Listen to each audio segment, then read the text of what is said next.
For dance, what is it? Just kind of like a hobby thing right now, or is it something that you would eventually like to have as maybe even a side gig?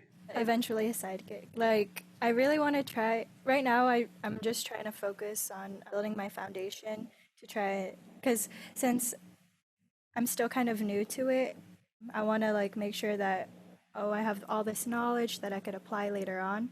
And then eventually, like, my ultimate goal is to eventually like travel the world to be able to dance and do that. Ah, like dance, like travel and dance, or travel and teach. A little bit of both.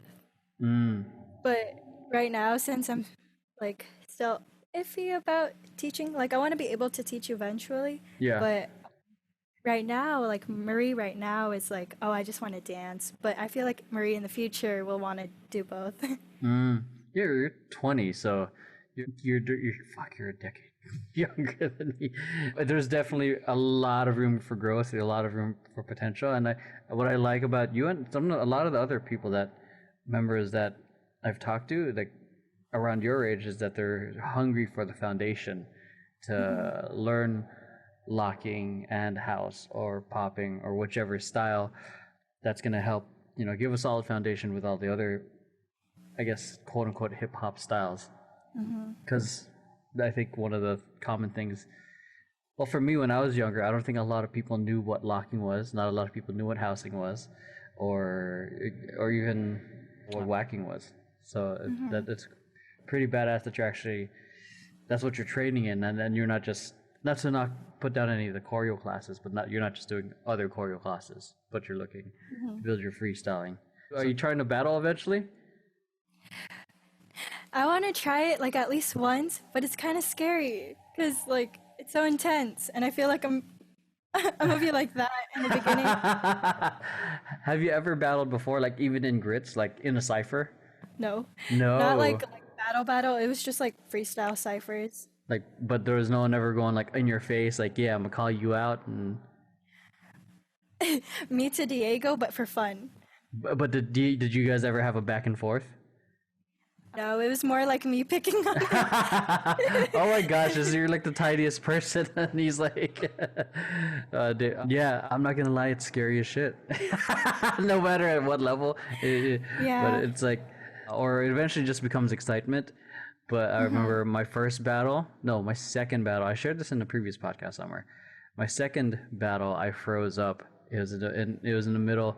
Like battles, I'd say now are I think a little bit more formal compared to Mhm. some of the battles I did, I'd say quote unquote back then. So I'd say like 2004, 2005. The battles back then were raw, potentially mean crowds. I think it's probably because I was in Yeah. because the battle I did was, it was a crump battle, but they're open to, I think, other people with different styles coming in there. But the crowd was Mhm. rowdy, and they straight up booed you if you sucked. No one does Oh my that. gosh. Yeah, no, like this is, yeah, and then and they obviously if they knew you were gonna lose, they would tell you you're gonna lose.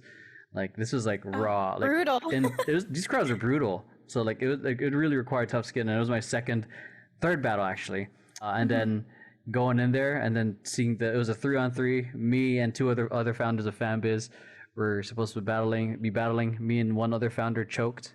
The other one, Mark, was the current director of FanBiz, had to carry us against Oh. three other guys. It was so bad. Yeah. Yeah, So these were you crowds, like in the middle and then you kind of just went, like, yeah, we were like, I don't know what to fucking do. Like, yeah, I and like it played with our psyche because like it's Mhm. a lot of the people were already rooting for the other people, and then against us, like, Mhm. man, yeah. Yeah.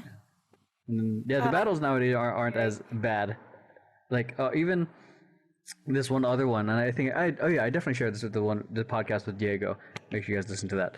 Like where my first battle was at a Salvation Army, where Mhm. they right after I did my round, and this is different. Like four people here. You go and then you pick the opponent.